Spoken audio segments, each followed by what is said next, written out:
Now we will study noun clause. So if you see in any sentence these words are present, then it would be noun clause. अगर आप देखोगे कोई sentence में what, whatever, who, that, which, how ये सारे है तो वो नाउन क्लॉज होगा।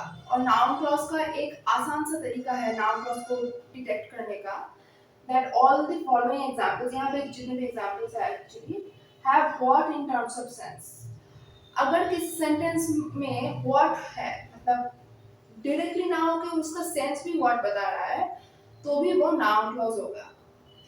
For example if I say can you guess what I have in my pocket, can you guess what, तो ये हो गया noun clause. Now look at the examples. He wants to see which colour you choose. First of all tell me कितने clause है इस sentence में। ही हो गया सब्जेक्ट, वांट्स हो गया वर्ब, हो गया ना।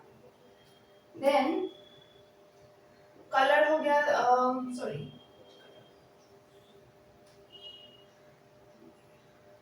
यू हो गया सब्जेक्ट, चूज हो गया वर्ब, तो कितना क्लॉज हो गया, दो क्लॉज हो गया।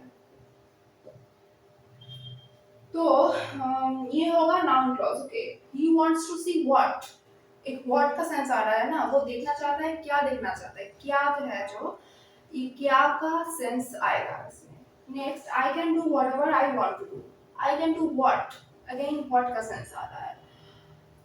आई होगा सब्जेक्ट, कैन होगा वर्ब, आई होगा सब्जेक्ट, वांट हो गया वर्ब, राइट।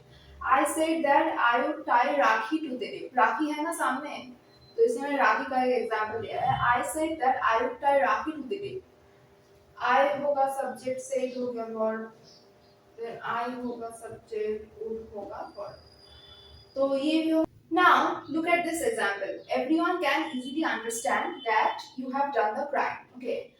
इसमें सब्जेक्ट क्या होगा, एवरीवन, कैन क्या होगा वर्ड, और कोई सब्जेक्ट वर्ड है, हाँ है, देखो दैट के बाद यू होगा सब्जेक्ट, हैव होगा वर्ड, तो इसमें कितना क्लॉज हो गया, दो क्लॉज हो गया, राइट। तो everyone can easily, again what का सेंस आ रहा है, everyone can easily understand what, that you have done the crime, तो व्हाट का सेंस आ रहा है, तो ऐसे अगर व्हाट का सेंस आए तो वो सीधा सीधा नाउन क्लॉज होगा। Then I don't know what you are trying to say, I don't know what, I don't know मुझे पता नहीं है, क्या पता नहीं है, क्या क्या और व्हाट इसका एक सेंस आ रहा है ना, तो ये होगा noun clause. Then I can tell you how he does this sum, I can tell you what, मैं तुम्हें बता सकता हूँ क्या, how he does this sum, उसने ये जो सम है मैथ है वो कैसे इसने किया। तो यहाँ पे देखो सब्जेक्ट क्या है, आई होगा word, subject sorry, don't know होगा वर्ड, और कुछ है, हाँ है, देखो यू होगा सब्जेक्ट, आर होगा वर्ड, देन नेक्स्ट सेंटेंस में भी है आई होगा सब्जेक्ट, कैन होगा वर्ड, ही होगा सब्जेक्ट और डज होगा वर्ड। तो I hope you have understand the noun clause. इतना ही है इसमें कि अगर किसी सेंटेंस में व्हाट का सेंस आ रहा है, ये सारे वर्ड्स अगर है what, whatever, who, that, which, how, तो ये अगर है तो वो सीधा सीधा नाउन क्लॉज होगा। I hope you have liked this video. If you like this video, then please subscribe to my channel. Thank you.